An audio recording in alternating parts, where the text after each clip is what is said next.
الحمد للہ وکفى وسلام علی عباده الذین اصطفى اما بعد فاعوذ باللہ من الشیطان الرجیم بسم اللہ الرحمن الرحیم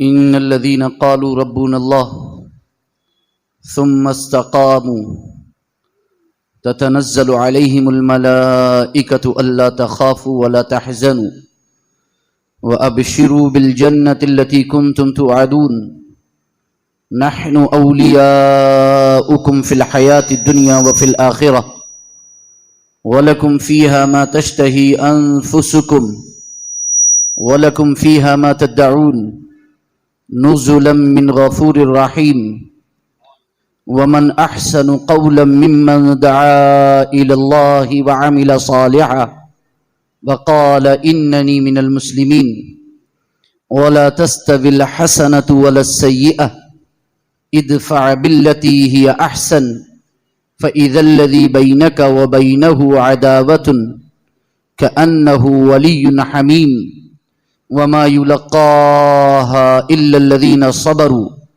وما يلقاها إلا ذو حظ عظيم وإما ينزغنك من الشيطان نزغ فاستعذ بالله إنه هو السميع العليم صدق اللہ العظیم۔ ہر درد کی دوا ہے صلی علی محمد، تعویذ ہر بلا ہے صلی علی محمد۔ درود پاک پڑھیں اللہم صلی وسلم علی سیدنا و مولانا محمد معدن الجود والکرم وآلہ وصحبہ وبارک وسلم۔ صلاۃ و سلام علیک یا رسول اللہ، صلاۃ و سلام علیک یا حبیب اللہ، یا کریم اللہ علی آلک و اصحابک یا شفیعنا عند اللہ۔ اللہ رب العزت کی بارگاہ میں ہم دعا کرتے ہیں پروردگار عالم ہماری اس محفل کو قبول فرمائیں اور علم نافع، عمل صالح، رزق حسن، ایمان کامل کی دولت سے مالا مال فرمائیں۔ ہماری اس محفل کو قبول فرمائیں، ہمیں حق بولنے، حق کہنے، حق سننے، حق سمجھنے اور اس پر عمل کرنے کی توفیق عطا فرمائیں۔ آج میری آپ سے تیسری ملاقات ہے اور میں امید کرتا ہوں کہ پچھلی 2 ملاقاتوں میں نے جو کچھ آپ سے کہا ہوگا وہ آپ کے دل میں اس نے جگہ بنائی ہوگی اور آپ نے اسے غور سے سنا بھی ہوگا اور اسے انشاءاللہ العزیز آپ عملی جامہ بھی پہنائیں گے، انشاءاللہ عمل بھی کریں گے انشاءاللہ۔ ویسے تو جو بولنے کا مونڈ تھا وہ ابھی ٹاپک دوسرا تھا، ٹھیک ہے، لیکن آج مسجد میں بیٹھے ہو، کل جب بارش نہیں ہوگی اور سب اکٹھے ہو گئے تو انشاءاللہ پھر ڈیٹیل میں اور تفصیل میں بولا جائے گا۔ تو مسجد میں بیٹھے ہیں اس لیے مسجد کا لحاظ کرتے ہوئے مسجد کی مناسبت سے بھی گفتگو انشاءاللہ رہے گی، ٹھیک ہے۔ تو چونکہ ہم مسجد میں بیٹھے ہیں اور یہ وہ جگہ ہے کہ جہاں ہم اپنے رب سے ملاقات کرتے ہیں، یہ وہ جگہ ہے جہاں ہم اپنے رب سے ملاقات کرتے ہیں۔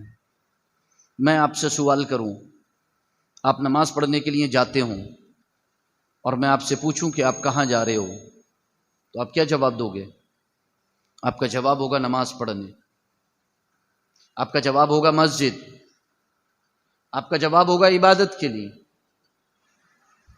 لیکن اگر آپ مجھ سے پوچھو کہ فیضان میاں آپ کہاں جا رہے ہیں تو میرا جواب ہوگا اپنے رب کے دیدار کے لیے، اپنے رب سے ملاقات کے لیے، اپنے رب سے مناجات کے لیے، اپنے رب کا کلام سننے کے لیے، اپنے دل کی سنانے کے لیے، کچھ کہنے کے لیے، کچھ مانگنے کے لیے، کچھ طلب کرنے کے لیے، کچھ حاجت رکھنے کے لیے۔ رب کے انوار و تجلیات جو نازل ہو رہے ہیں رب کی جانب سے، ان انوار و تجلیات کا اپنے ماتھے کی آنکھوں سے مشاہدہ کرنے کے لیے مقصد بدل جائے گا آپ کا۔ جب آپ اتنا کہہ دو گے تو آپ اندر سے چینج ہو جاؤ گے، کیونکہ جب آپ یہ سوچ کر کے آؤ گے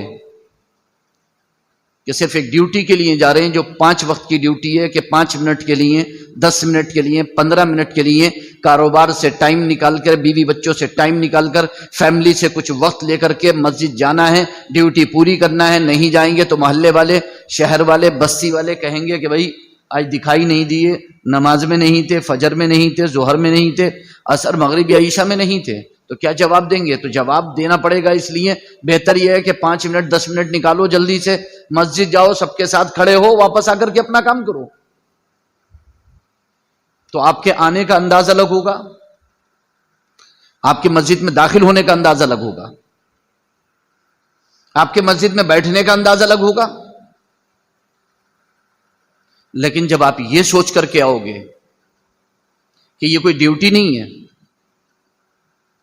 یہ کوئی ڈیوٹی نہیں ہے، 10 منٹ 5 منٹ کی کوئی ڈیوٹی نہیں ہے جسے نبھانے کے لیے آپ جا رہے ہو، یہ رب سے ملاقات ہے۔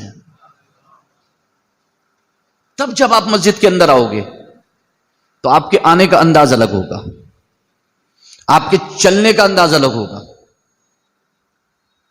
آپ کے چلنے کا انداز الگ ہوگا، اس میں ایک وقار ہوگا، اس میں ایک سکینہ ہوگا، اس میں ایک طمانینت ہوگی، اس میں ایک سکون ہوگا۔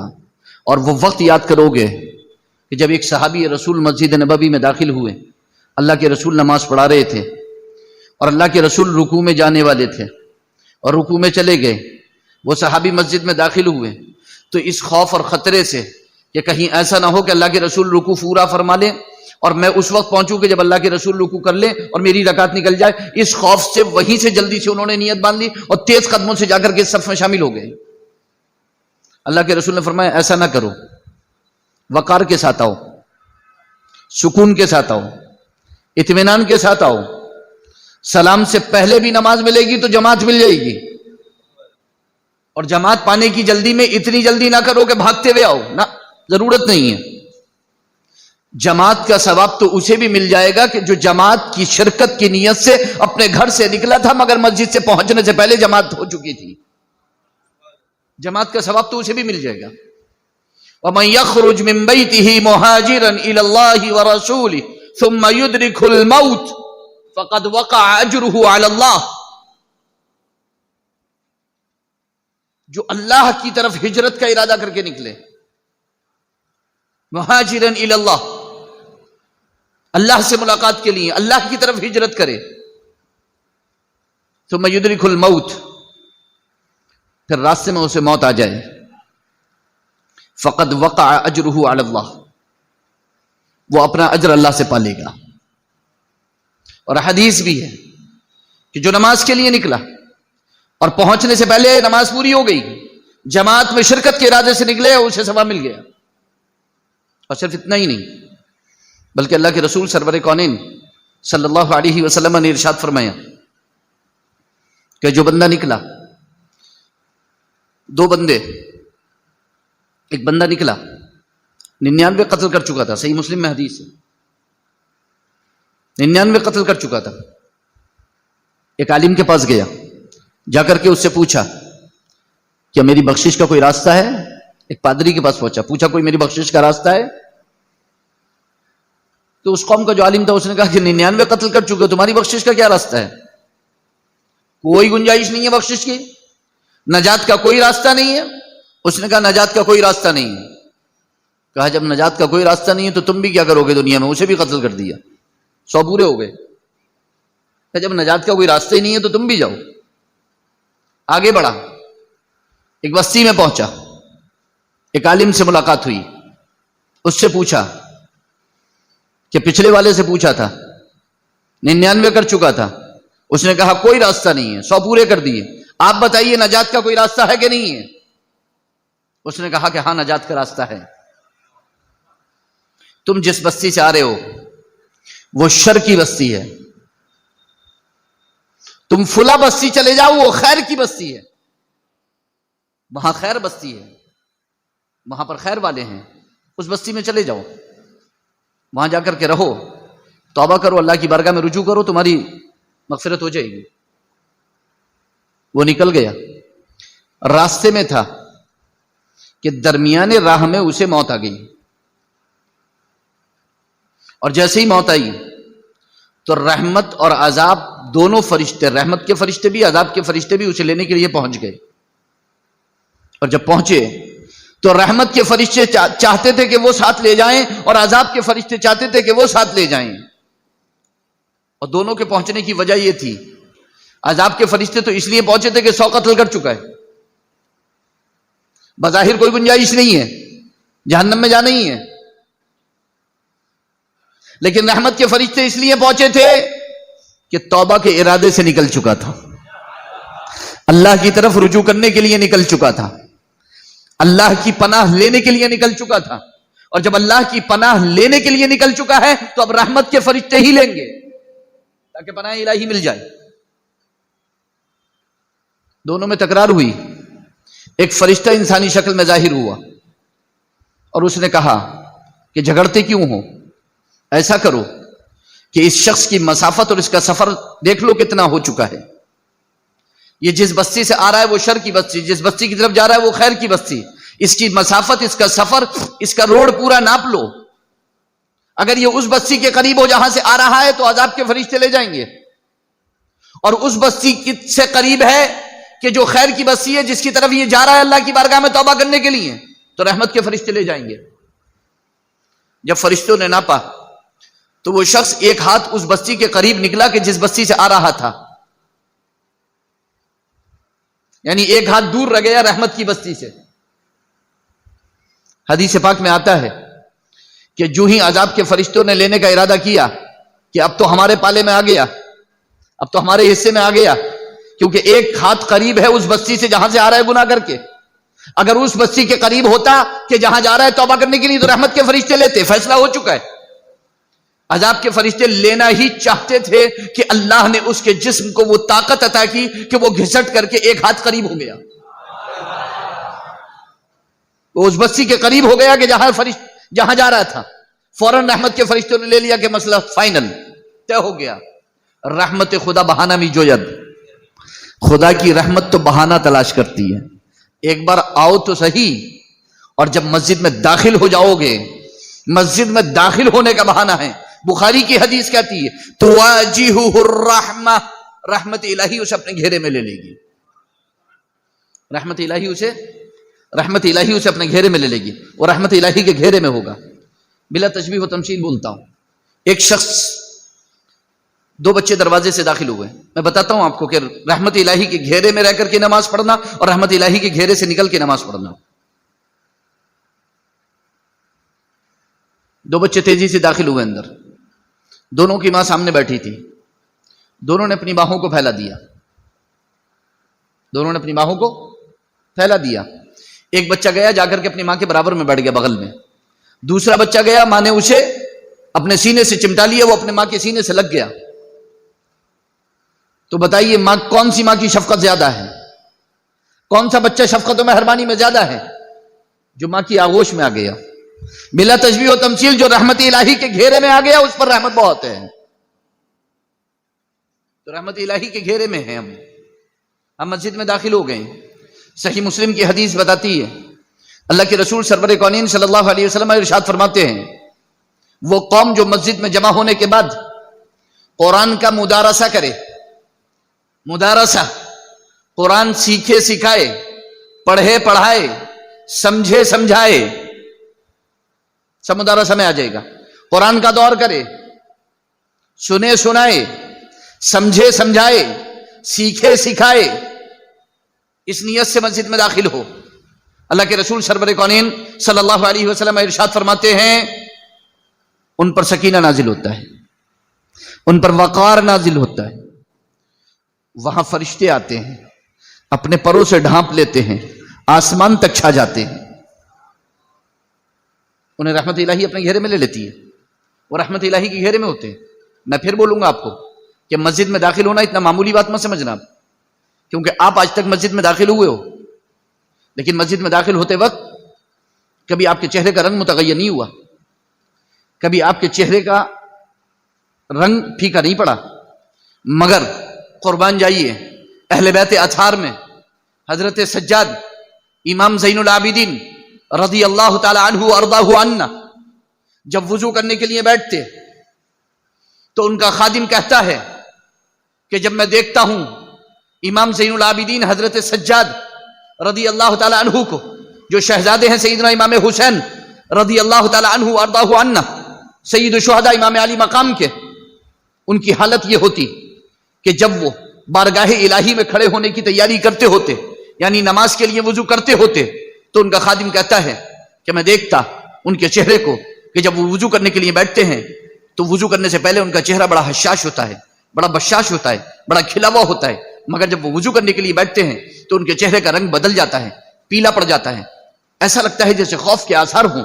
تو خادم نے پوچھ لیا کہ حضور یہ کیا بات ہے، اے امام زین العابدین، اے حضرت سجاد، یہ کیا معاملہ ہے کہ جب آپ وضو کرنے کے لیے جاتے ہیں تو آپ کا چہرہ پھیکا کیوں پڑ جاتا ہے، چہرے کا رنگ بدل کیوں جاتا ہے، یہ پیلا کیوں پڑ جاتا ہے؟ تو ایک جواب ارشاد فرمایا امام زین العابدین رضی اللہ تعالی عنہ ارضاہ عنہ نے، ارشاد فرمایا کیا تم نہیں جانتے کہ میں کس کی بارگاہ میں حاضر ہونے والا ہوں؟ میں جس کی بارگاہ میں حاضر ہونے والا ہوں، اگر وہ غفار و ستار ہے تو وہ قہار و جبار بھی ہے، اور مجھے نہیں معلوم کہ میرے ساتھ کون سا معاملہ فرمائے گا، غفاری اور ستاری کا یا قہاری اور جباری کا۔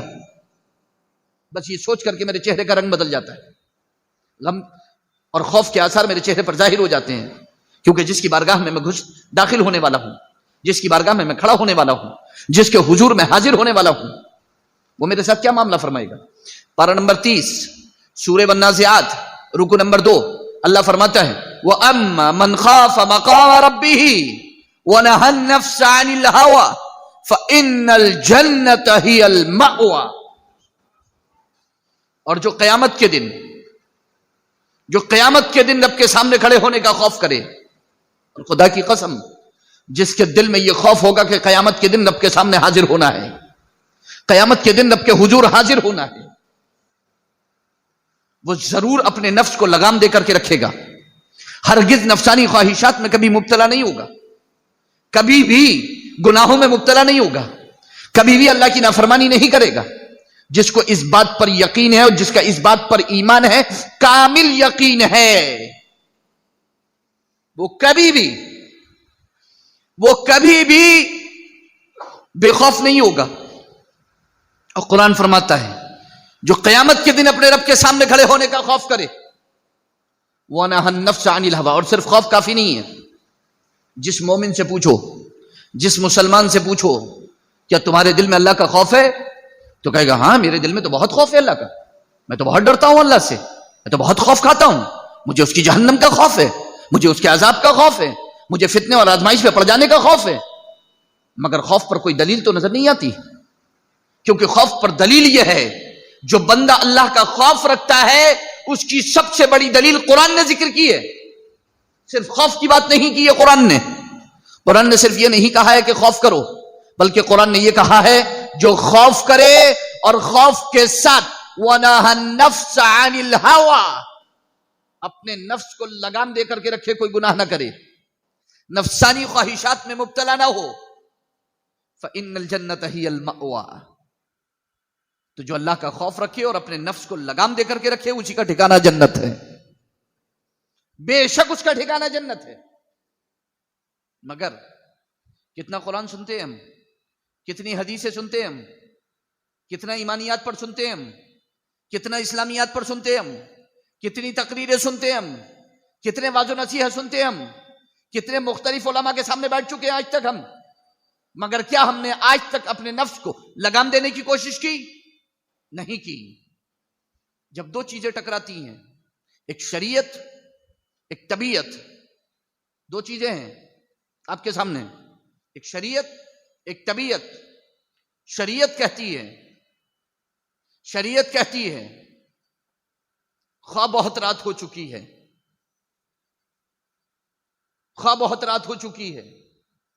خواہ پوری رات کے جگے ہوئے ہو، آنکھوں میں نیند بھری ہوئی ہے، اونگ آ رہی ہے، جسم نڈھال ہے تھکاوٹ سے، پورا دن کام کیا ہے،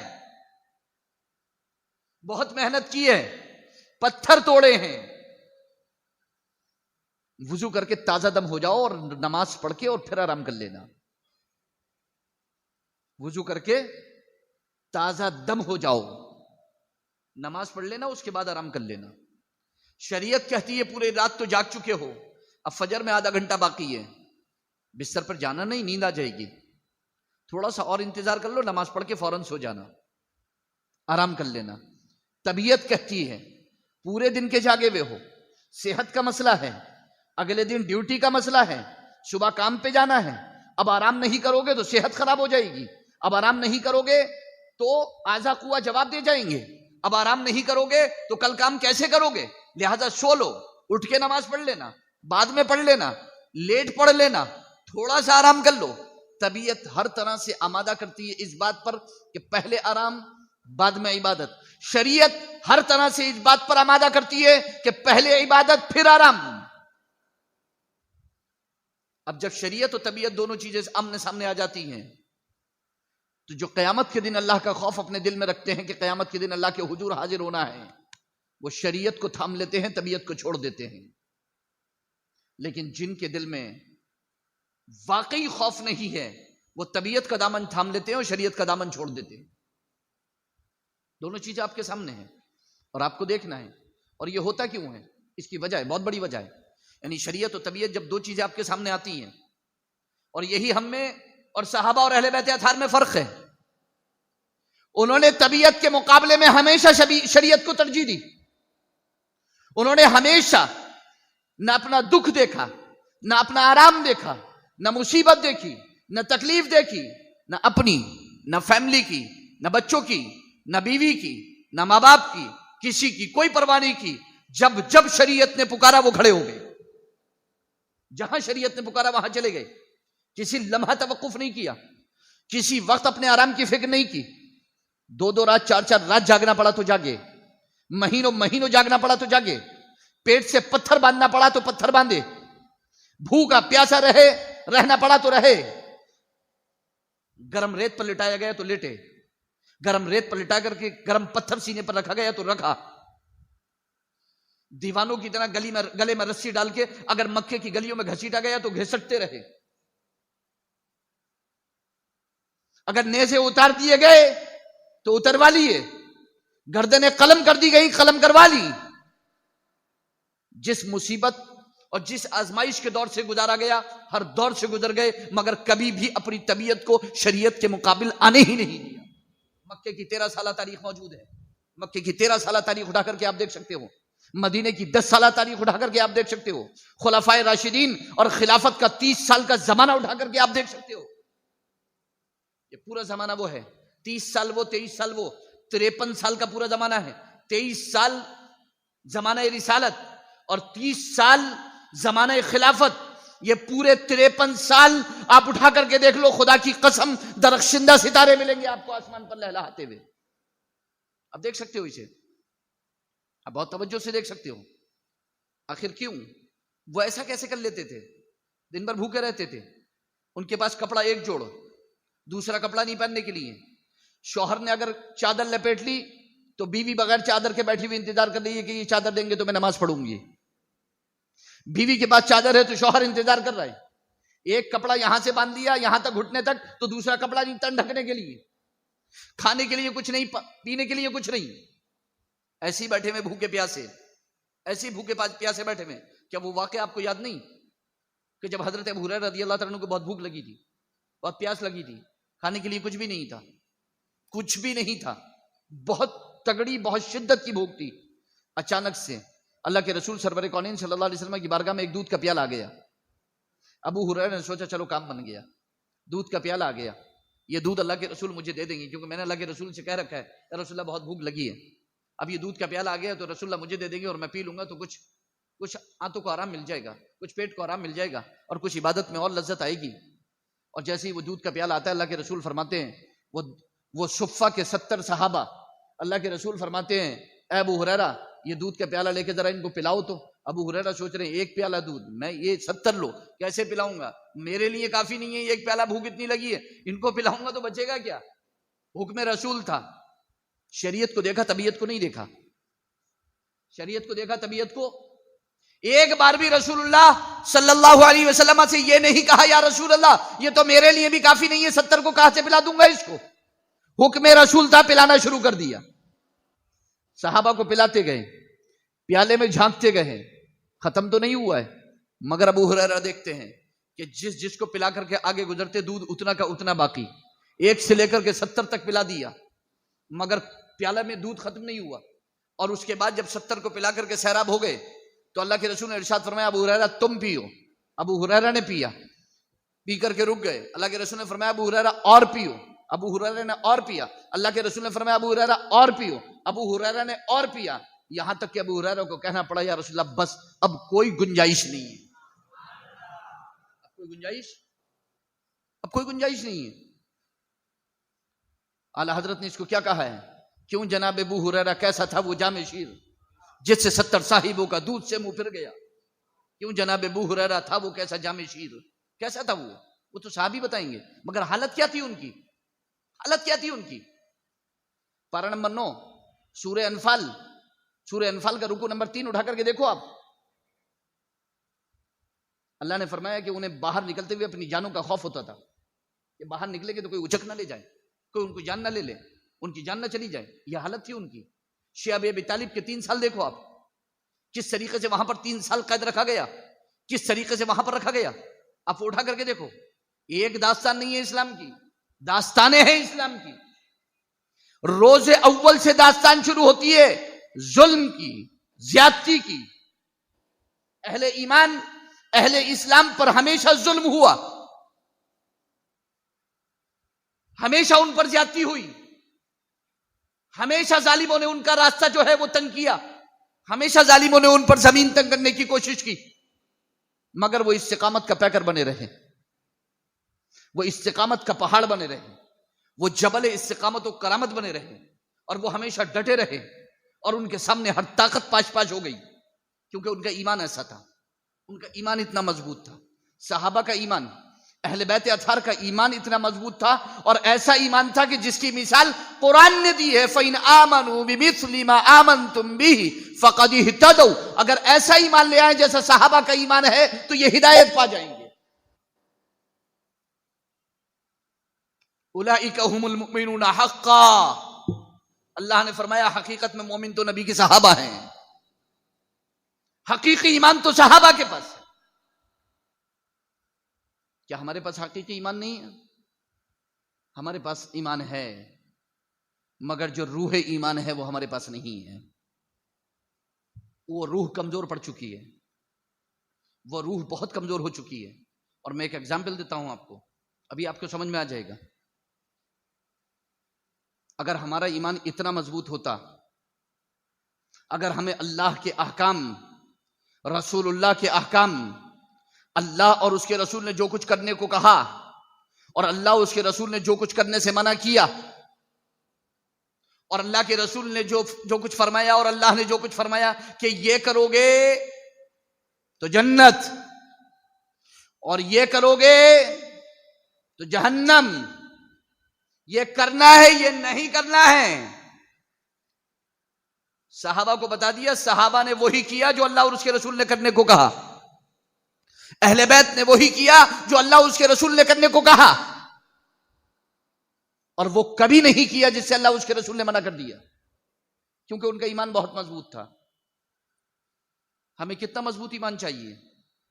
ہمیں اتنا مضبوط ایمان چاہیے کہ جتنا مضبوط یقین آپ کو سلفاس پر ہے.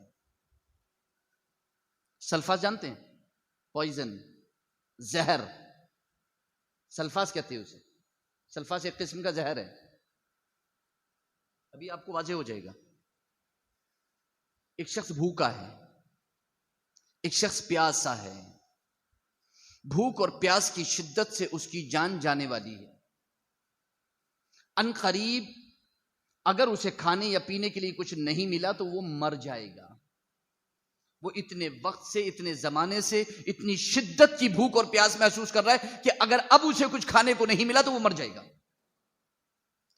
اس شدت کی بھوک اور پیاس کی حالت میں اس شخص کے پاس اچانک سے گھی لگی ہوئی روٹی اور بہترین شوربہ بکرے کا یا کسی بھی چیز کا اس کے سامنے لا کر کے رکھ دیا جاتا ہے. اب یہ بتائیے مجھے کہ جس شخص کو اتنی بھوک لگی ہو کہ بھوک اور پیاس کی وجہ سے اس کی جان جانے والی ہو، تو اس کھانے کو دیکھ کر کے اس کی حالت کیا ہوگی؟ حقیقت تو یہ ہے کہ اگر سڑا ہوا کھانا رکھ دیا جاتا تو بھی وہ کھا لیتا، کیونکہ اس کی جان جانے والی ہے بھوک کی وجہ سے. پتے بھی ڈال دیے جاتے تو کھا لیتا وہ، مگر ابھی تو مرغن غذائیں اس کے سامنے رکھ دی گئی ہیں اتنی بھوک اور پیاس اور شدت کے عالم میں. تو آپ سوچ سکتے ہیں کہ اس کی تڑپ کیا ہوگی کھانے کے لیے. آپ سوچ سکتے ہیں کہ اس کی بھوک اور پیاس کا عالم کیا ہوگا، اور کھانے کی طرف وہ کیسے لپکے گا، کیسے بڑھے گا، اور کیسے کھانا کھانے کی کوشش کرے گا. اگر اس وقت اس کو کوئی روکنے کی کوشش کرے تو لڑ جائے گا، حتیٰ کہ اس کی جان لینے سے بھی پیچھے نہیں ہٹے گا اپنی جان بچانے کے چکر میں. ڈوبتے کو تنکے کا سہارا کافی ہوتا ہے.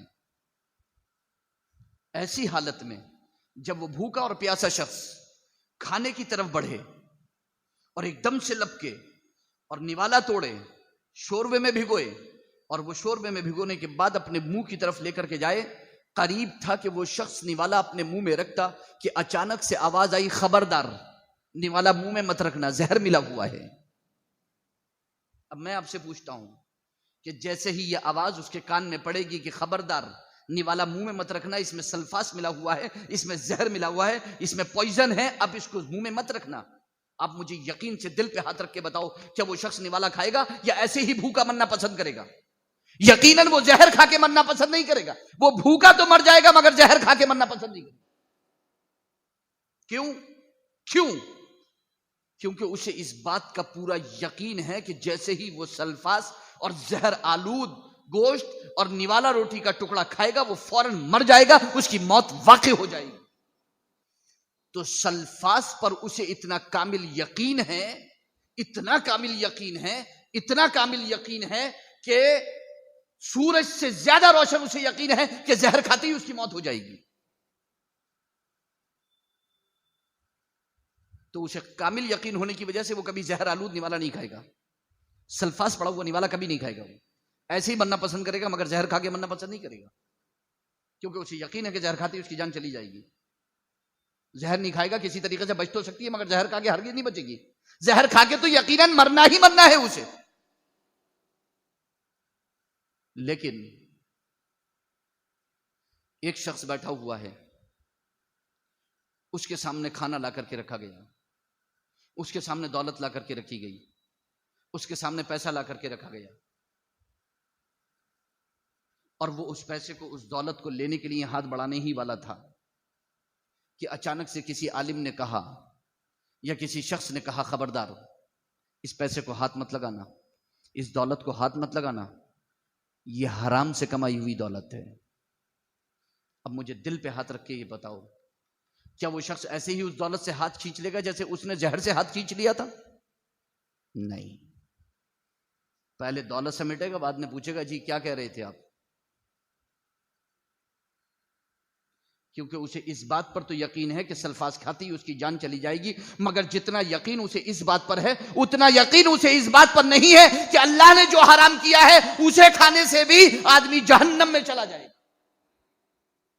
اگر اسے اتنا ہی یقین اللہ کے حرام کردہ چیزوں پر ہوتا کہ اللہ اور اس کے رسول نے جن باتوں سے منع کیا ہے اگر وہ کام کیا جائے تو انسان کی روح مر جائے گی، اس کے ایمان کی موت ہو جائے گی اور بالآخر اسے جہنم میں جانا پڑے گا. اگر اسے اتنا یقین ہوتا جتنا سلفاس پر یقین ہے، اللہ اور اس کے رسول کے ان احکام پر، تو خدا کی قسم وہ ایسے ہی حرام سے پیچھے ہٹ جاتا، ایسے ہی وہ گناہوں سے پیچھے ہٹ جاتا، چاہے گناہ دامن پھیلائے ہوئے اس کے سامنے ہوتے، چاہے کوئی ننگی عورت لڑکی ہی اس کے سامنے کیوں نہ پڑی ہوتی اور گناہ کے سارے دروازے کیوں نہ کھلے ہوتے، مگر خدا کی قسم وہ ایسے ہی پیچھے ہٹ جاتا جتنا یقین اسے سلفاس پر تھا کہ کھاتے ہی جان چلی جائے گی. مگر وہ پیچھے نہیں ہٹا، وہ پیچھے نہیں ہٹا. جس دن آپ کا ایمان اتنا ہو جائے کہ جتنا یقین آپ کو سلفاس پر ہے کہ اس سے جان چلی جائے گی، اس دن سمجھ لینا آپ کا ایمان کامل ہو گیا.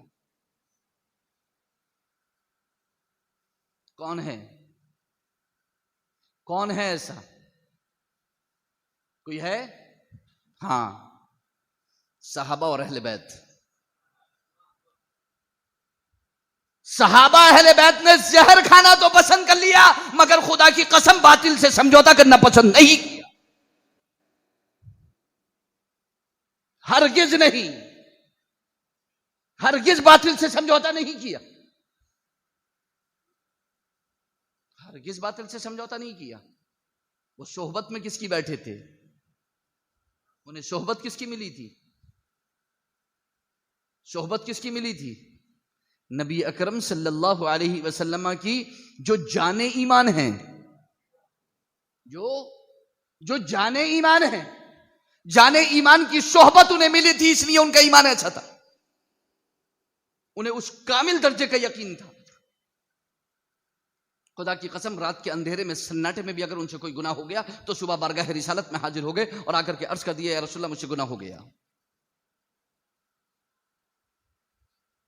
کسی کے پاس جا کر کے اپنے گناہ کا اعتراف کرنا تو بہت دور کی بات، ہم تو خدا کی بارگاہ میں بھی اپنے گناہوں کا اعتراف کرنے کو تیار نہیں ہے۔ خدا کی قسم آپ کم سے کم ہم اپنے حلیے کو تو دیکھیں، اپنے حال کو تو دیکھیں۔ مجھ سمیت آپ سمیت کون ہے کہ جو رات کو روزانہ مصلی بچھاتا ہو، اپنے رب کی بارگاہ میں حاضر ہوتا ہو اور اعتراف کرتا ہو، اے پروردگار عالم تیری نعمتوں کا شکر ادا نہیں کر پایا ہوں میں، جو تو نے مجھ پر نعمتوں کی فراوانی کی ہے میں ان کا شکر نہیں کر پایا ہوں۔ کس نے اعتراف کیا ہے؟ کون ہے جس نے رات کو عشاء کی نماز مسجد میں پڑھی ہو اور تہجد کے وقت اپنے گھر میں مصلی بچھا دیا ہو اور تنہائی میں اپنے رب سے ملاقات کی ہو اور اپنے رب سے ملاقات کر کے مناجات کی ہو، سرگوشی کی ہو اور کہا ہو الہی ہر جگہ تیری عطا کا ساتھ ہو، یا الہی ہر جگہ تیری عطا کا ساتھ ہو، یا الہی ہر جگہ تیری عطا کا ساتھ ہو۔ کوئی نہیں ہے، آپ نہیں دیکھو کہ کسی نے مناجات کی ہو، کسی نے نہیں کی ہے۔ کسی نے اپنی دنیا کی بھلائی مانگی رات کو مصلی بچھا کر کے، کس نے اپنی آخرت کی بھلائی مانگی رات کو مصلی بچھا کر کے؟ وہ تو میدان کربلا میں جب صبح کو جنگ سر پر تھی اور صبح کو شہادت کا موقع تھا تب بھی رات بھر مصلی بچھا کر کے اللہ سے مناجات کرتے رہے، وہ تو رات بھر اللہ سے مانگتے رہے، وہ تو رات بھر توبہ استغفار کرتے رہے۔ اللہ نے تو ان کی حفاظت کی تھی۔ اہل بیت معصوم نہیں تھے مگر محفوظ ضرور تھے۔ معصوم تو صرف نبی ہیں، معصوم صرف نبی ہیں۔ اہل سنت والجماعت کا عقیدہ ہے الانبیاء کلهم معصومون عن الخطأ عن الصغیرة والکبیرة من قبل النبوة وبعدها۔ تمام انبیاء ہر چھوٹے اور بڑے گناہ سے عمدن قصدن سہون محفوظ ہیں، اللہ نے ان کی حفاظت کی، اعلان نبوت سے پہلے بھی، اعلان نبوت کے بعد بھی۔ معصوم صرف نبی ہیں، غیر نبی معصوم نہیں ہوتا، ہاں محفوظ ہوتا ہے، اللہ اس کی حفاظت پڑتا ہے گناہوں سے۔ صحابہ محفوظ ہیں، اہل بیت محفوظ ہیں، اولیاء کاملین محفوظ ہیں، مؤمنین صالحین محفوظ ہیں، اور آپ بھی محفوظ ہو سکتے ہیں اگر آپ ویسا ہی ایمان رکھیں تو اللہ آپ کی بھی حفاظت فرمائے گا، اللہ آپ کی بھی حفاظت فرمائے گا، اللہ آپ کو بھی موقع عطا فرمائے گا، مگر آپ کا ایمان ویسا ہو تو۔ جب تک ایمان ویسا نہیں ہوگا کچھ نہیں ہوگا، نہ بالکل نہیں، ہرگز نہیں، ایمان ویسا ہونا چاہیے۔ آپ آج مسجد میں آئے ہوں گے، فجر عصر ظہر مغرب عشاء 5 نمازیں گزر گئی، آپ مسجد میں آتے ہوں گے، روزانہ آتے ہوں گے۔ جب آپ مسجد میں آتے ہیں، آج بھی مسجد میں آپ داخل ہوئے ہیں، کیا آپ میں سے کسی کو یاد ہے کہ کس نے کون سا قدم مسجد میں رکھا تھا؟ داہنا یا بایاں؟ سیدھا قدم رکھا تھا یا الٹا قدم رکھا تھا؟ کس کو دھیان ہے؟ اور کس نے دھیان کر کے رکھا تھا اور کس نے عادتاً رکھ دیا تھا؟ ایک ہے عادتاً رکھ دینا، عادت پڑ گئی ہے سیدھا قدم رکھنے کی، وہ الگ چیز ہے۔ ایک ہے روزانہ دھیان کر کے قدم رکھنا کہ مسجد آ گئی اب داہنا قدم رکھنا ہے، دونوں میں فرق ہے۔ ایک کام ہے جو آپ عادتاً کرتے ہو اور ایک کام وہ ہے جو آپ عمدن قصدن کرتے ہو، ارادہ کر کے۔ عادت بنا لینا الگ چیز ہے،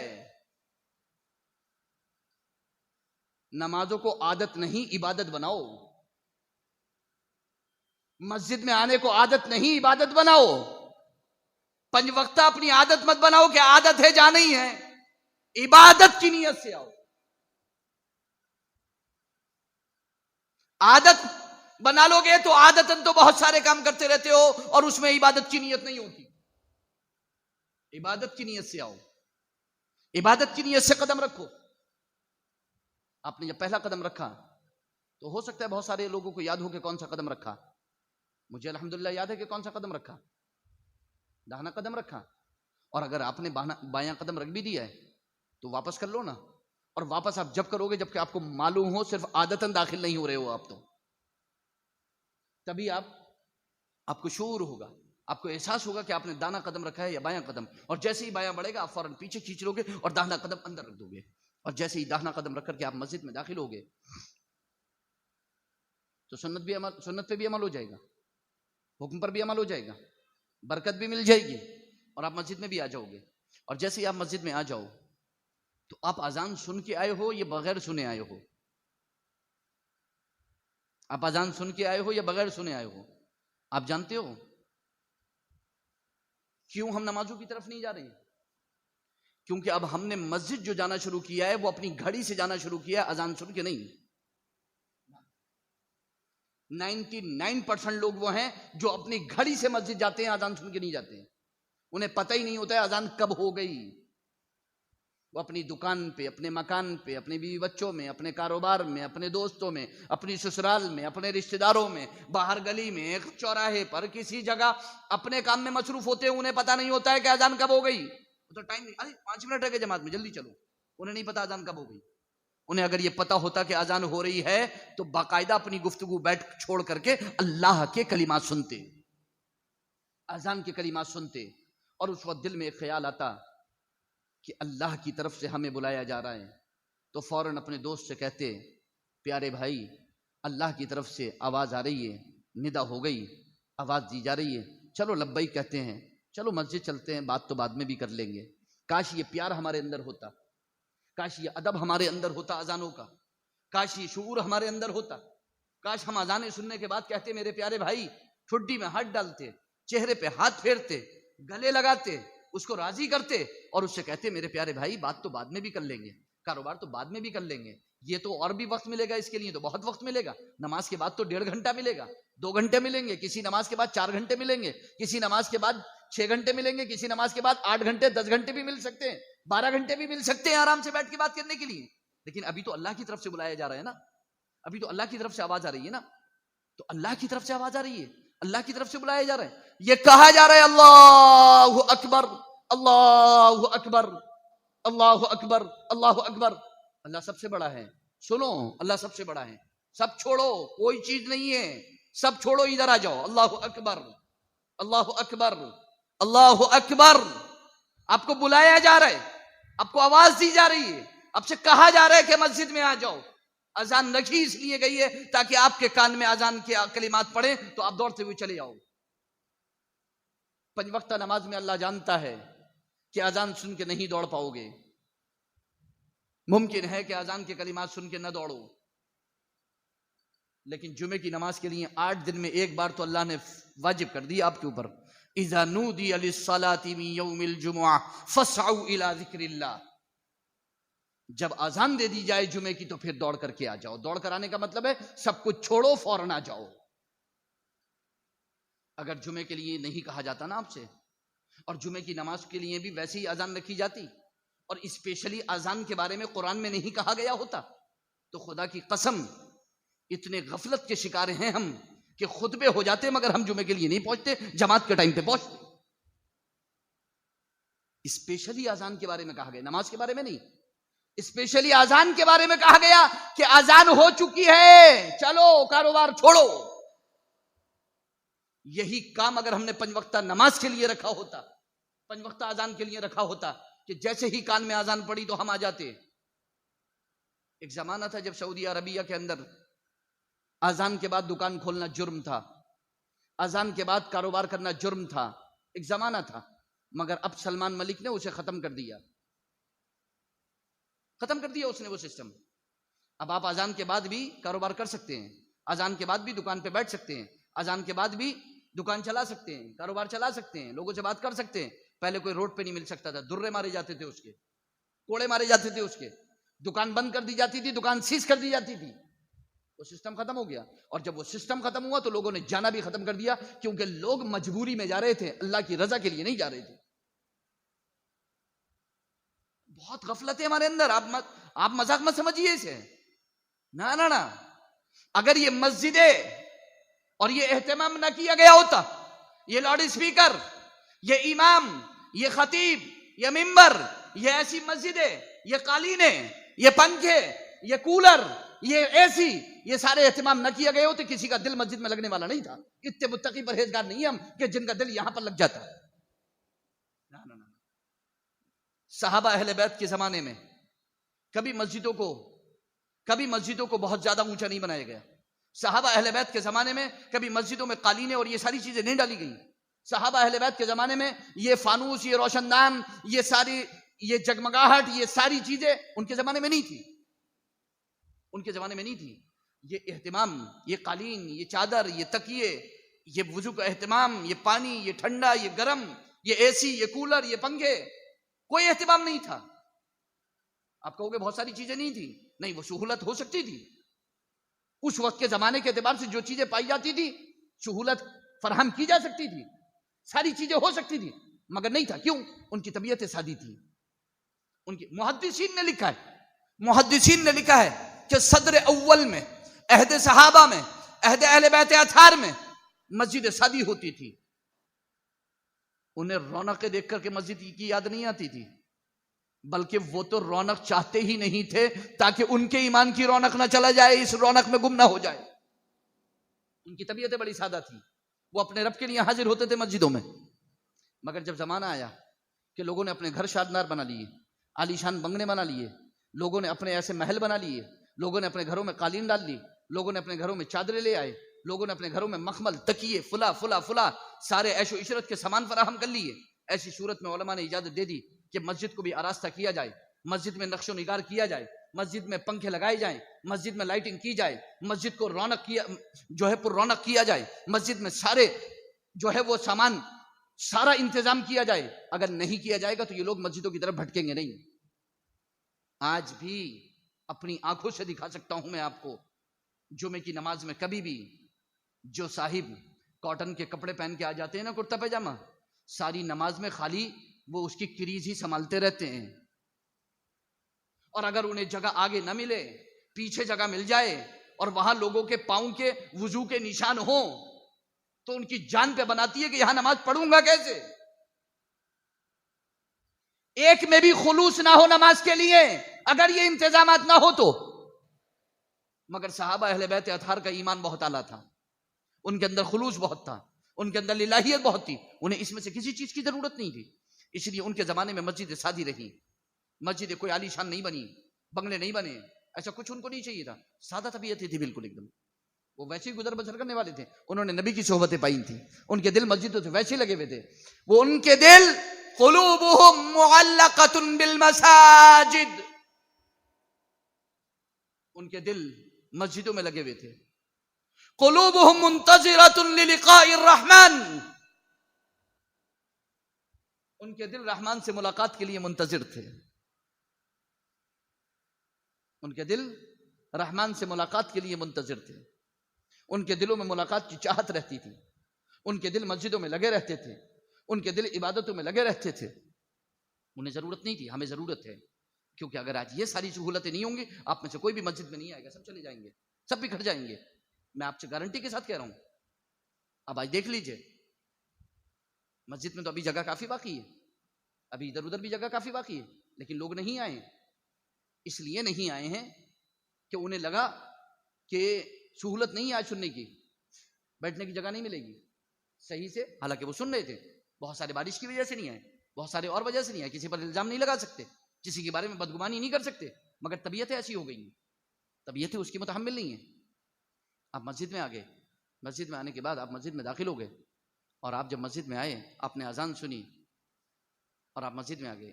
ایک اذان آپ سنتے ہو, ایک اذان اور سنواتے ہیں ہم آپ کو. ایک مدینے کی ایسی اذان سنواتے ہیں کہ آپ کو یاد آئے گا کہ کیسی اذان ہے وہ. ایک اذان آپ بھی سنتے ہو, مگر آپ کا حال کچھ نہیں ہوتا. حضرت بلال, جنہیں مؤذن رسول کہا جاتا ہے, جنہیں مؤذن رسول کہا جاتا ہے, امام قاضی عیاض مالکی علیہ رحمہ نے، امام قسطلانی نے اور دیگر ائمہ نے، امام ابن حجر اسقلانی نے، امام نووی شافعی نے اور دیگر تمام ائمہ نے اس واقعے کی صحت کو بیان کیا ہے اور اس واقعے کو صحیح قرار دیا ہے، اس کی سند کو صحیح قرار دیا ہے، اس کی سند اچھی ہے، صحیح ہے، عمدہ ہے، کوئی غلط سند نہیں ہے اس کی۔ میں پہلے یہ بیان کر رہا ہوں تاکہ میرے بیان کرنے کے بعد کوئی یہ نہ کہتے کہ فیضان میاں ایسا واقعہ بیان کر کے چلے گئے، نہیں، ان اماموں پر بھروسہ کرنا جن کو دنیا حجت مانتی ہے، جن کا لوہا مانا جاتا ہے حدیث کی دنیا میں، وہ کہتے ہیں کہ یہ واقعہ صحیح ہے، وہ کہتے ہیں کہ یہ حدیث صحیح ہے۔ مؤذن رسول حضرت بلال رضی اللہ تعالی عنہ ارضاہ عنہ، جب نبی اکرم صلی اللہ علیہ وسلم کا وصال ہو گیا، جب اللہ کے رسول سرور کونین صلی اللہ علیہ وسلم کی وفات ہو گئی، اللہ کے رسول دنیا سے بظاہر تشریف لے گئے، تو پھر صحابہ کا دل نہیں لگتا تھا مدینے میں، کیونکہ ان کی آنکھیں ڈھونڈتی تھی نبی اکرم صلی اللہ علیہ وسلم کو، پیارے مصطفیٰ کا جو دیدار ہوتا تھا آنکھیں ڈھونڈتی تھی اور ان سے برداشت نہیں ہوتا تھا۔ اور بلال مؤذن رسول تھے، اور مؤذن رسول کی حالت یہ تھی کہ جب وہ ممبر پر کھڑے ہو کر کے، اوپر میزانے پہ کھڑے ہو کر کے، مینارے پر کھڑے ہو کر کے جب وہ اذان پڑھتے تھے، اللہ اکبر اللہ اکبر اللہ اکبر اللہ اکبر اشہد ان لا الہ الا اللہ اشہد ان لا الہ الا اللہ، اور جب وہ پہنچتے تھے اشہد ان محمد الرسول اللہ، تو وہ اشارہ کرتے تھے اشہد ان محمد رسول اللہ، وہ اشارہ کرتے تھے نبی اکرم صلی اللہ علیہ وسلم کی طرف، آنکھوں کے سامنے ہوتے تھے پیارے مصطفیٰ، مگر اب اذان دے تو پیارے مصطفیٰ دکھائی نہیں دیتے، بظاہر دکھائی نہیں دیتے۔ ان کا عقیدہ ہے، ان کا یقین ہے، ان کا ایمان ہے کہ نبی اکرم اپنی قبر انور میں زندہ ہیں۔ اللہ کے رسول نے ارشاد فرمایا، اور 50 سے زیادہ حفاظ حدیث محدثین نے اس حدیث کو صحیح کہا۔ اللہ کے رسول نے ارشاد فرمایا، الانبیاء احیاء فی قبورہم یصلون، انبیاء زندہ ہیں، اپنی قبروں میں نمازیں پڑھتے ہیں، انبیاء زندہ ہیں، اپنی قبروں میں نمازیں پڑھتے ہیں۔ ایک موقع پر اللہ کے رسول نے ارشاد فرمایا، اکثر الصلاۃ علی یوم الجمعہ، جمعہ کے دن مجھ پر کثرت سے درود پڑھا کرو، اس دن فرشتے آتے ہیں، وہ درود میری بارگاہ میں پہنچاتے ہیں، اور یہ بھی اللہ کے رسول نے فرمایا کہ تمہارا درود میں سنتا ہوں۔ تو صحابہ نے پوچھا، یا رسول اللہ وبعد الموت، یا رسول اللہ آپ کے وصال کے بعد بھی ایسی کثرت سے درود پڑھا کریں؟ سرکار دو عالم صلی اللہ علیہ وسلم نے ارشاد فرمایا، ان احدا لم يصل علی الا عرضت علی صلاۃ حتى يفرغ منها، کہ تم میں سے کوئی مجھ پر درود و سلام نہیں پڑھتا مگر یہ کہ اس کے درود و سلام سے فارغ ہونے سے پہلے اس کا درود و سلام میری بارگاہ میں پہنچ جاتا ہے۔ یعنی آپ پڑھ کے نبڑ بھی نہیں پاتے ہو، آپ پڑھ کے فارغ بھی نہیں ہو پاتے ہو کہ آپ کا درود و سلام نبی اکرم صلی اللہ علیہ وسلم کی بارگاہ میں پہنچ جاتا ہے۔ اللہ کے رسول نے ارشاد فرمایا، تمہارا درود میری بارگاہ میں پہنچ جاتا ہے، پیش کیا جاتا ہے۔ صحابہ نے عرض کیا، یا رسول اللہ وبعد الموت، یا رسول اللہ آپ کے وصال کے بعد بھی پہنچا کرے گا؟ آپ کے وصال کے بعد بھی آپ کی بارگاہ میں پیش کیا جائے گا؟ اللہ کے رسول نے ارشاد فرمایا، ابو داؤد کی حدیث، ابن ماجہ میں بھی یہ حدیث ہے، نسائی میں بھی، مسند احمد ابن حنبل میں بھی یہ حدیث ہے، اور دیگر کتابوں میں حدیث ہے، اور حدیث صحیح۔ اللہ کے رسول نے ارشاد فرمایا، ان اللہ حرم علی الارض ان تأکل اجساد الانبیاء فنبی اللہ حی یرزق، بے شک اللہ نے زمین پر حرام کر دیا ہے کہ وہ نبیوں کے جسموں کو کھائے، بے شک اللہ کے نبی زندہ ہیں، روزی دیے جاتے۔ تو یہ حدیث بلال نے سن کی تھی، یہ حدیث صحابہ کو معلوم تھی، صحابہ جانتے تھے کہ نبی اپنے قبر انور میں زندہ ہیں، مگر اس کے باوجود وہ سامنے دیکھنا چاہتے تھے آنکھوں سے، اور جب مصطفیٰ سامنے، نگاہوں کے سامنے نہیں ہوتے، بظاہر نگاہیں نہیں دیکھ پاتی، تو پھر ان سے رہا نہیں جاتا۔ بلال نے اذان دی، ان سے رہا نہیں گیا، مدینہ چھوڑ دیا، مدینہ چھوڑ کر کے شام چلے گئے، اور ملک شام میں رہنا شروع کر دیا، اور بہت زمانہ ہو گیا ملک شام میں رہتے ہوئے۔ بہت زمانے کے بعد اللہ کے رسول سرور کونین صلی اللہ علیہ وسلم کو خواب میں دیکھا، اللہ کے رسول خواب میں تشریف لائے، اور یہ واقعہ بتانے سے پہلے خواب کی بات بتا دوں، اللہ کے رسول فرماتے ہیں، بخاری کی حدیث، من رآنی فی المنام فقد رآنی حقا، جس نے خواب میں مجھے دیکھا تحقیق اس نے مجھے ہی دیکھا، فإن الشیطان لا یتمثل بی، اس لیے کہ اللہ نے شیطان کو یہ طاقت نہیں دی ہے کہ میری شبیہ شکل اور صورت اختیار کر لے، جس نے مجھے دیکھا اس نے مجھے ہی دیکھا۔ ایک حدیث میں اللہ کے رسول نے یہ بھی ارشاد فرمایا، من رآنی فی المنام فسیرانی فی الیقظہ، جس نے مجھے خواب میں دیکھا ان قریب مجھے جاگتی آنکھ سے بھی دیکھ لے۔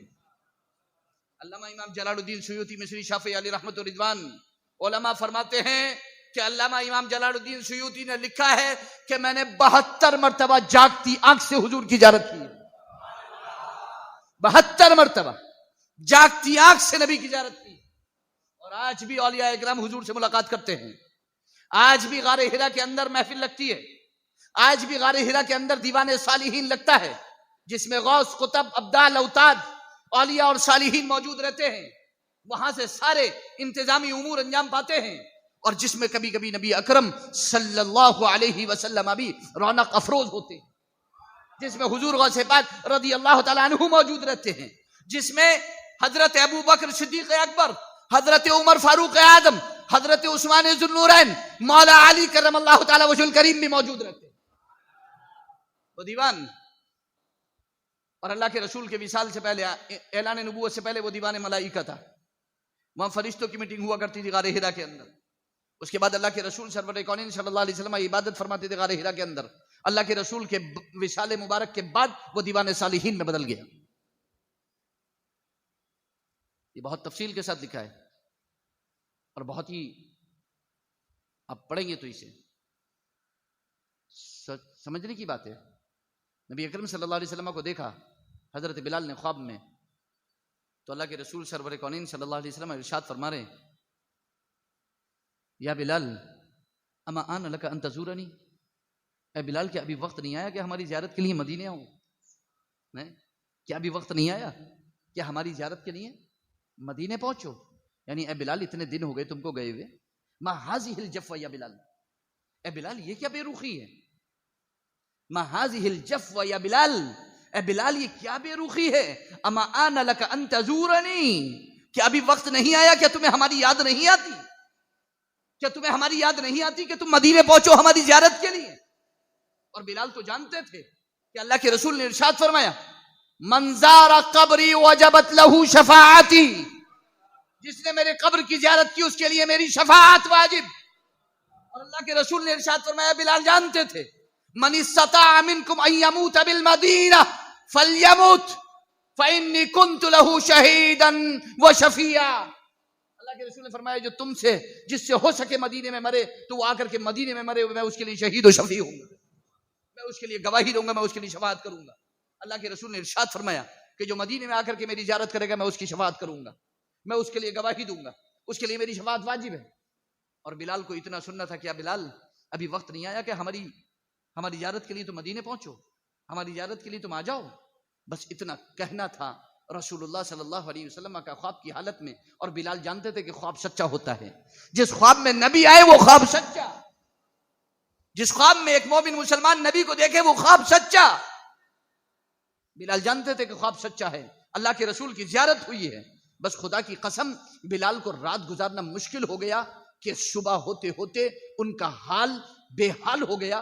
کسی طریقے سے فجر کی نماز ادا کی، اور فجر کی نماز ادا کرنے کے بعد فوراً سیدھے ملک شام سے نکلے، اور خرامہ اور جلدی سے تیزے سیدھے مدینے کا رخ کر لیا، کیونکہ وہ جانتے تھے کہ یہ سیدھی سڑک شہر شفاعت نگر کی ہے، یہ سیدھی سڑک شہر شفاعت نگر کی ہے۔ سیدھے مدینے کا رخ کر لیا اور مدینے کی طرف، اور چلتے چلے جا رہے ہیں، حالت بری ہو گئی، بس اللہ کے رسول کی یاد میں رو رہے ہیں، اللہ کے رسول کی یاد میں رو رہے ہیں، اور بس رو رہے ہیں کہ کسی طریقے سے مدینہ آ جائے، کسی طریقے سے مدینہ آ جائے۔ خیر مدینہ قریب آیا، مدینے کے در و دیوار چمکنے لگے، وہ پہاڑیاں، وہ گلیاں، وہ در و دیوار، وہ پیڑ، وہ جگہیں، وہ راستے، وہ کہ جہاں اللہ کے رسول گزرتے تھے، جہاں اللہ کے رسول بیٹھتے تھے، جہاں اللہ کے رسول چلتے تھے، جہاں اللہ کے رسول گزرتے تھے، جہاں اللہ کے رسول صحابہ کے ساتھ جاتے ہوتے تھے، وہ تمام جگہیں یاد آنے لگی۔ وہ پیڑ بھی یاد آنے لگے کہ جب اللہ کے رسول اس کے نیچے سے گزرتے تھے، وہ جگہیں بھی یاد آتی تھی جہاں اللہ کے رسول کبھی کبھی نماز پڑھ لیا کرتے تھے، وہ تمام چیزیں یاد آنے لگی، وہ تمام چیزیں دکھائی دینے لگی، حال بے حال۔ خیر کر کے مدینے پہنچے، اور جیسے ہی مدینے پہنچے تو سیدھے اللہ کے رسول کے روضے پر پہنچے، اور روضے رسول پر جانے کے بعد سیدھے قبر انور سے لپٹ گئے، اور قبر انور پر پلٹنا شروع کر دیا، قبر انور کی مٹی کو اپنے چہرے کا غازہ بنانا شروع کر دیا، اپنی آنکھ کا سرما بنانا شروع کر دیا، اپنے جسم میں ملنا شروع کر دی، پورا بے حال کر لیا، مٹی میں لت پت ہو گئے، پوری مٹی میں سنا لیا اپنے آپ کو، قبر انور سے لپٹے جا رہے ہیں، چپٹے جا رہے ہیں، چپٹے جا رہے ہیں، چپٹے جا رہے ہیں۔ مدینے میں شور ہو گیا، مؤذن رسول بلال آ گئے، مؤذن رسول بلال کو بہت دن سے دیکھا نہیں تھا۔ ارے بلال وہ جس کو خریدا گیا تھا، بلال وہ جس کو خریدا گیا تھا، تم نے ہمیں خرید کے انمول کر دیا، تم نے ہمیں خرید کر انمول 1 ارب نے آدمی کا بول والا کر دیا، خاک کے ذروں کو ہم دوش سریا کر دیا، خود نہ تھے جو راہ پر اوروں کے ہادی بن گئے، کیا نظر تھی جس نے مردوں کو مسیحا کر دیا۔ اور بلالی تو ہیں جو سقایت کا کام کرتے تھے، جو آقاؤں کو شراب پلایا کرتے تھے، جو ان کو سقایت کرایا کرتے تھے۔ آج پورا مدینہ منتظر ہے بلال کا، شور ہو گیا، مؤذن رسول بلال آ گئے، مؤذن رسول بلال آ گئے، سب دیکھنے کے لیے پہنچ گئے، روضہ رسول پہ بلال موجود، قبر انور سے لپٹے ہوئے ہیں، سب پہنچ جاتے ہیں اور جا کر کے کہتے ہیں بلال ذرا وہ اذان پڑھیے نا جو زمانے رسالت میں پڑھتے تھے۔ ایک مرتبہ کتنا ٹائم ہو گیا، کتنا زمانہ ہو گیا، آج تک ان آواز کو، اس آواز کو، ان الفاظ کو، ان کلمات کو آپ کی زبان سے سننے کے لیے کان ترس چکے ہیں، ایک مرتبہ تو سنائیے وہ اذان جو اللہ کے رسول کے سامنے آپ اذان دیا کرتے تھے۔ بلال نے کہا میرے بس کی بات نہیں ہے، میں اذان نہیں سنا پاؤں گا، نہیں، اللہ کے رسول سامنے موجود نہیں ہے اور میرا گلا دب جائے گا، بند ہو جائے گا، میری آواز گھڑ جائے گی، میرے بس کی بات نہیں ہے، میں اذان نہیں دے پاؤں گا۔ سب نے کہا مگر بلال نے کسی کی نہیں مانی۔ تب مدینے کے لوگوں نے سوچا کہ نہیں، بلال ایسے نہیں مانیں گے، اب جو ہے اب تو جانا پڑے گا، اب تو جانا پڑے گا، اب تو جانا پڑے گا کس کے؟ ایک سینے تک مشابہ، ایک وہاں سے پاؤں تک، کس کے پاس؟ اس کے پاس جو ایک سینے تک مشابہ، ایک وہاں سے پاؤں تک، حسن سبتین ان کے جاموں میں ہے نیما نور کا، صاف شکل پاک ہے دونوں کے ملنے سے آیا، خط توأم میں لکھا ہے یہ 2 ورقہ نور کا، تیری نسل پاک میں ہے بچہ بچہ نور کا، تو ہے عین نور، تیرا سب گھرانہ نور۔ سب نے کہا کہ بلال ایسے اذان نہیں دیں گے، ایسے بلال اذان نہیں دیں گے، حسن و حسین کو بلا کر کے لاؤ اذان دیں گے، کیونکہ جب حسن و حسین کھڑے ہو جائیں گے تو حسن و حسین میں بلال رسول اللہ کو دیکھیں گے، کیونکہ ایک سینے تک مشابہ ہے، ایک وہاں سے پاؤں تک، دونوں کو کھڑا کر دیا جائے تو رسول اللہ صلی اللہ علیہ وسلم کو دیکھیں گے لوگ۔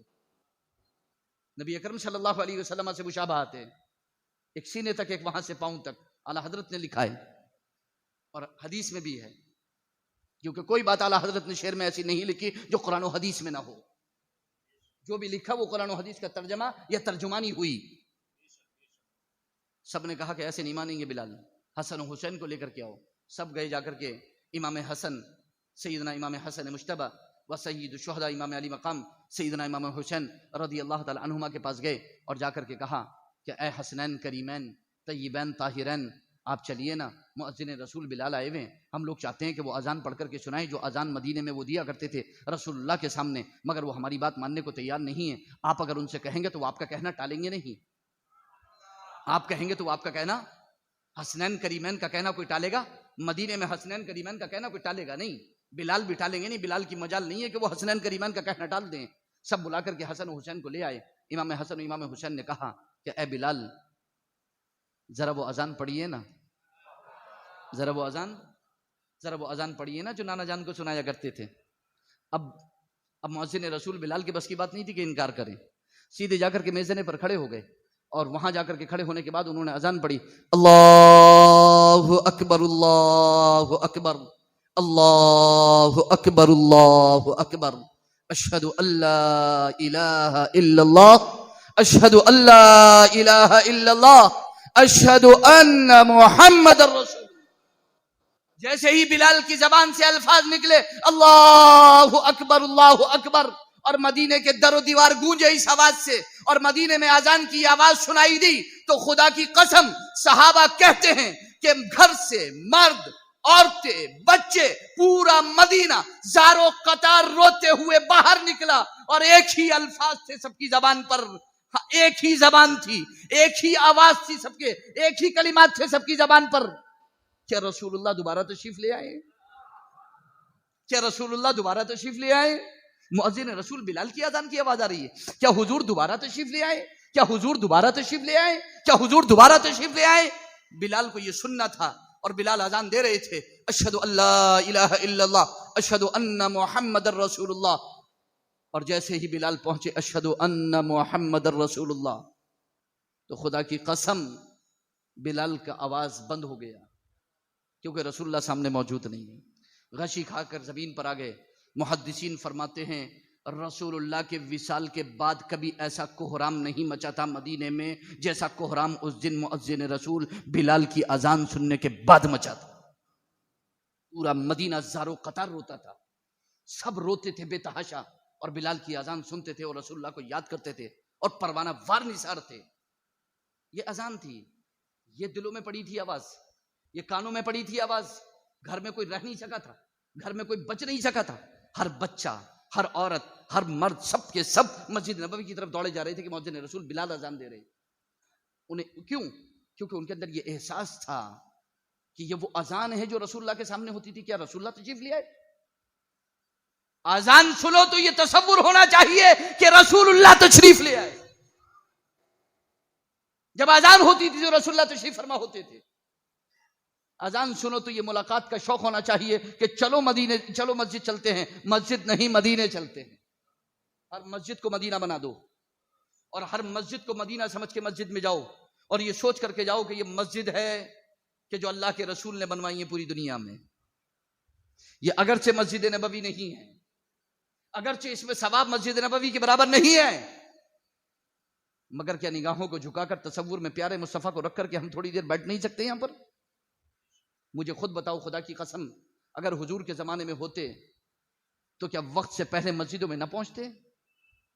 کیا فرق پڑ گیا پھر آج؟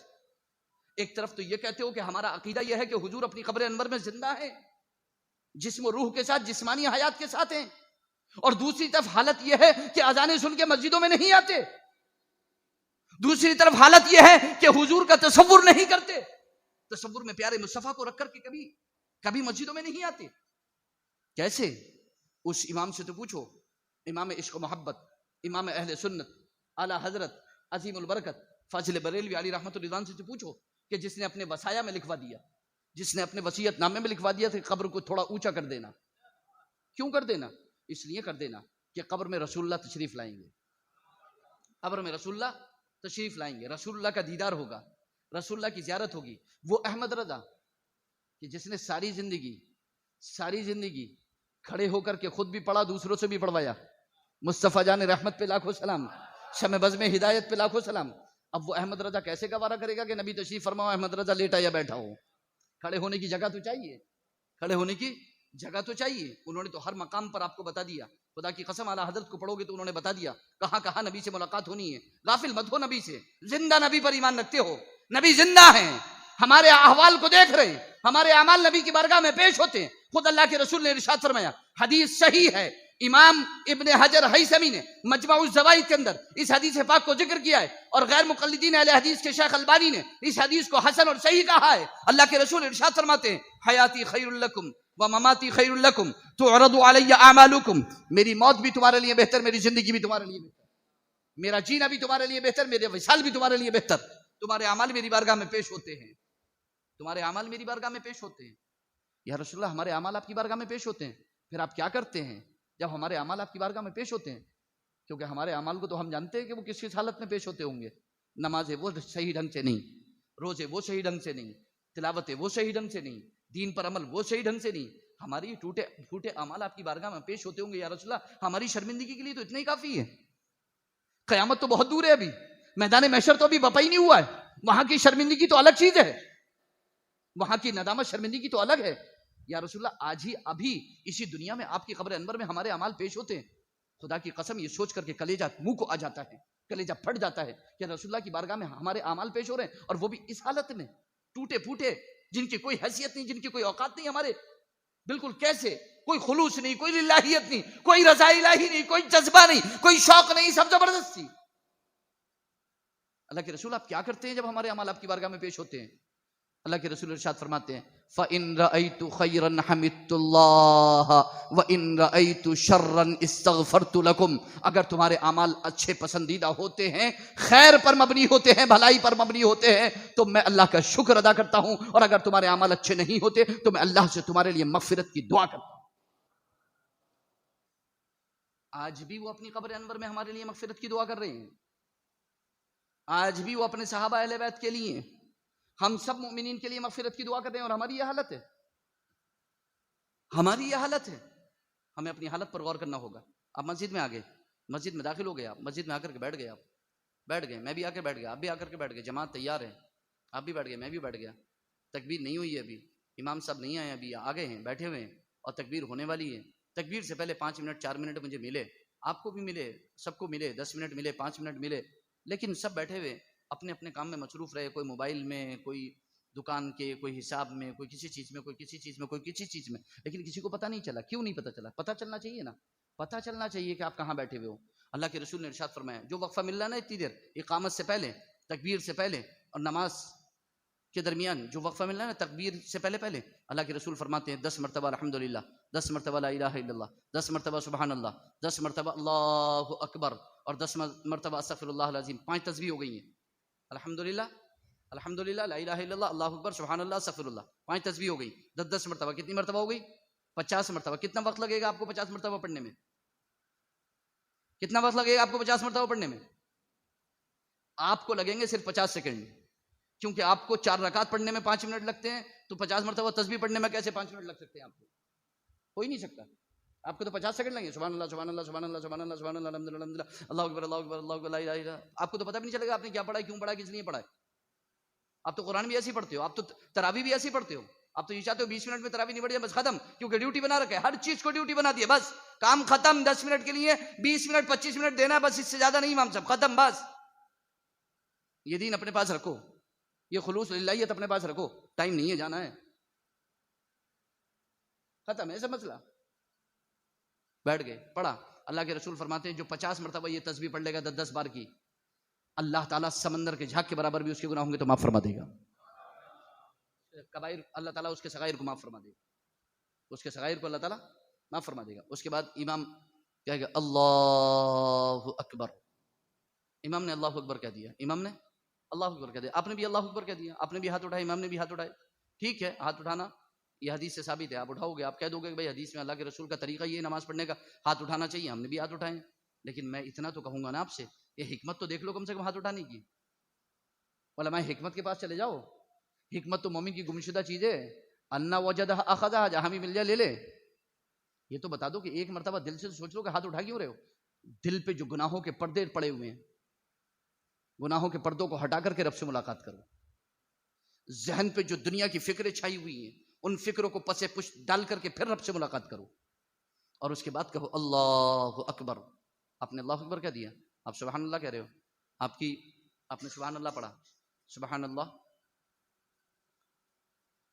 سبحانک اللہم وبحمدک تبارک اسمک وتعالی جدک ولا الہ غیرک، آپ نے ثنا پڑھ لی، آپ نے ثنا پڑھ لی۔ ثنا کے علاوہ آپ اور بھی کچھ پڑھنا چاہو تو انی وجہت وجہی للذی فطر السماوات والارض حنیفا وما انا من المشرکین، آپ پڑھنا چاہو تو پڑھ سکتے ہو، ٹھیک ہے۔ تو آپ نے پڑھ لی ہے، ثنا ہو گئی آپ کی، آپ نے ثنا پڑھ لی۔ اب ثنا پڑھنے کے بعد جیسے آپ ثنا پڑھو گے، اگر آپ امام ہو یا آپ تنہا ہو تو آپ کے لیے حکم ہے کہ آپ اعوذ باللہ من الشیطان الرجیم بسم اللہ الرحمن الرحیم پڑھو، اور اگر آپ مقتدی ہو تو پھر امام کا کام ہے امام پڑھے گا، کیونکہ قرات امام کا کام ہے، آپ کا کام نہیں، آپ کو تو ثنا پڑھ کے رک جانا ہے۔ اور اگر آپ تنہا ہو یا خود آپ امام ہو تو پھر آپ کو پڑھنا پڑے گا، پھر آپ کو پڑھنا پڑے گا۔ تو آپ پڑھو گے اعوذ باللہ من الشیطان الرجیم۔ میں پوچھنا چاہتا ہوں آپ سے کہ سبحانک اللہم پڑھنے کے بعد، رب کی ثنا کرنے کے بعد کیا ضرورت تھی اعوذ باللہ من الشیطان الرجیم پڑھنے کی؟ ہاں ضرورت تھی، کیونکہ آپ نے رب کی ثنا کی ہے نا، آپ نے رب کی حمد کی ہے نا، آپ نے رب کی تعریف کی ہے نا۔ وہ ازلی دشمن وہ کیسے برداشت کر لے گا کہ آپ رب کی بارگاہ میں کھڑے ہو کر کے ثنا کرتے رہیں اور وہ جنت سے دھتکارا رہے؟ وہ برداشت نہیں کرے گا۔ اس لیے فوراً اپنے رب کی پناہ چالو، اپنے رب کی پناہ میں آ جاؤ، اس کے بعد اللہ کا نام لو، اور پھر اس کے بعد تلاوت کرو اور سورہ فاتحہ پڑھو۔ الحمدللہ رب العالمین الرحمن الرحیم مالک یوم الدین ایاک نعبد و ایاک نستعین اہدنا الصراط المستقیم صراط الذین انعمت علیہم غیر المغضوب علیہم ولا الضالین، آمین۔ آپ نے پڑھا ہوگا، کتنی بار پڑھی ہے سورہ فاتحہ؟ بہت بار پڑھی ہے سورہ فاتحہ آپ نے۔ الحمدللہ رب العالمین، تمام خوبیاں اللہ کے لیے، رب العالمین کے لیے، جو تمام جہانوں کا مالک، پالنہار۔ جو رحمان اور رحیم، جو روز جزا کا مالک. اور پھر کہتے ہو اب ایاک نعبد و ایاک نستعین، ہم تیری ہی عبادت کرتے ہیں، تجھی سے مدد چاہتے ہیں. پھر کہتے ہو اب ہمیں سیدھی راہ چلا، راہ ان کی جن پر تیرا انعام ہوا، احسان ہوا، اکرام ہوا، نہ کہ راہ ان کی جن پر تیرا غضب ہوا، جو بہکے اور بھٹکے ہوئے ہیں. سورہ فاتحہ کو بہت غور سے پڑھنا. ہر روز 5 مرتبہ نماز میں آپ دعا کرتے ہو، لیکن کبھی آپ نے سنا ہے، سمجھا ہے کہ سورہ فاتحہ پڑھتے ہو کیا ہوتا ہے؟ صحیح حدیث میں ہے، اللہ کے رسول ارشاد فرماتے ہیں کہ جب بندہ مومن پڑھتا ہے الحمدللہ رب العالمین تو آواز آتی ہے. جب بندہ اللہ کی حمد کرتا ہے تو آواز آتی ہے. کیا آواز آتی ہے؟ اللہ کی جانب سے آواز آتی ہے، حمیدنی عبدی، میرے بندے نے میری حمد کی. جب آپ پڑھتے ہو الحمدللہ رب العالمین تو آواز آتی ہے حمیدنی عبدی. سنو، محسوس کرو، نظر کرو، غور کرو، سننے کی کوشش کرو، آواز آئے گی. ان تعبد اللہ کأنک تراہ فإن لم تکن تراہ فإنہ یراک. اللہ کی ایسے عبادت کرو گویا رب کے انوار و تجلیات جو نازل ہو رہے ہیں آپ اس کا مشاہدہ کر رہے ہو، یا کم سے کم اتنا جانو کہ تمہارا رب تم کو دیکھ رہا ہے. یا تو آپ ایسے عبادت کرو کہ گویا انوار و تجلیات کو خود اپنی آنکھوں سے دیکھ رہے ہو، جو آواز آ رہی ہے وہ سن رہے ہو، جو کلام ہو رہا ہے اس کو سن رہے ہو، جو جواب آ رہا ہے اس کو سن رہے ہو، اس کو سن رہے ہو. یا کم سے کم اتنا تو جانو کہ آپ کا رب آپ کو دیکھ رہا ہے. بخاری کی حدیث ہے. تو جب پڑھتا ہے الحمدللہ رب العالمین تو آواز آتی ہے حمیدنی عبدی، میرے بندے نے میری حمد کی. اور جب بندہ پڑھتا ہے الرحمن الرحیم تو آواز آتی ہے اثنا علی عبدی، میرے بندے نے میری ثنا کی. اور جب بندہ پڑھتا ہے مالک یوم الدین تو آواز آتی ہے مجدنی عبدی، میرے بندے نے میری بزرگی، میری بڑائی بیان کی. اور جب پڑھتا ہے ایاک نعبد و ایاک نستعین، ہم تیری ہی عبادت کرتے ہیں، تجھی سے مدد چاہتے ہیں، تو آواز آتی ہے رب کی جانب سے ھذا بینی و بین عبدی، میری عبادت کرتا ہے، مجھی سے مدد چاہتا ہے، یہ میرا اور میرے بندے کے درمیان کا معاملہ ہے، میرا اور میرے بندے کے درمیان کا معاملہ. ھذا بینی و بین عبدی، یہ میرے اور میرے بندے کے درمیان کا معاملہ ہے، کوئی نہیں ہے دوسرا تیسرا یہاں پر. میرا بندہ ہے، میں ہوں، میری عبادت کرتا ہے، مجھ سے مدد چاہتا ہے، میری عبادت کرتا ہے، مجھ سے مدد چاہتا ہے. پھر اس کے بعد آپ پڑھتے ہیں اہدنا الصراط المستقیم، ہمیں سیدھی راہ چلا، صراط الذین انعمت علیہم، راہ ان کی جن پر انعام ہوا، احسان ہوا، فضل ہوا، اکرام ہوا، غیر المغضوب علیہم ولا الضالین، نہ کہ ان کی جن پر اللہ کا غضب ہوا اور نہ بھولے بہکے اور بھٹکے ہوئے لوگوں کی. دعا کرتے ہو آپ اللہ ان کی راہ چلا جو سیدھی راہ پر چلے، جو راہ سے بھٹک گئے، جو گمراہ ہو گئے، بدعقیدہ بد مذہب ہو گئے، ان کی راہ نہ چلا، ان کی راہ چلا جو سیدھے راستے پر ہیں. اور جب آپ یہ دعا کرتے ہو اللہ سے کہ ہمیں سیدھی راہ چلا، ان کی راہ چلا جن پر تیرا انعام ہوا، احسان ہوا، نہ کہ ان کی جن پر غضب ہوا، جو بہکے اور بھٹکے ہوئے ہیں، گمراہ بدین ہیں، تو آواز آتی ہے سألنی عبدی ولعبدی ما سأل، میرے بندے نے مجھ سے مانگا ہے اور جو مانگا ہے وہی ملے گا. میرے بندے نے مجھ سے مانگا ہے، جو مانگا ہے وہی ملے گا. اور دعا کرنے کے بعد فوراً آپ کہتے ہو یا آپ کا امام کہتا ہے آمین. اللہ کے رسول فرماتے ہیں بخاری کی حدیث اذا قال الامام ولا الضالین فقولوا آمین، جب تمہارا امام قرات کر کے ولا الضالین پڑھے تو اس کا کام ہے سورہ فاتحہ پڑھنا، تمہارا کام ہے ولا الضالین سن کر کے آمین کہنا. کیوں؟ اللہ کے رسول فرماتے ہیں فَإِنَّ تَأْمِينَهُ، کیونکہ اگر اس کی تامین یوافق تأمین الملائکہ، جب اس کی تامین، اس کا آمین فرشتوں کی آمین سے مل جائے گا تو اللہ تعالیٰ اس کی مغفرت فرما دے گا. یعنی فرشتے بھی آمین کہتے ہیں. ہم کب آمین کہتے ہیں؟ جب امام رکوع میں پہنچ چکا ہوتا ہے، تو ولا الضالین نہیں. ہمیں کب دھیان آتا ہے؟ جب وہ رکوع میں پہنچ چکا ہوتا ہے. آمین فوراً کہو.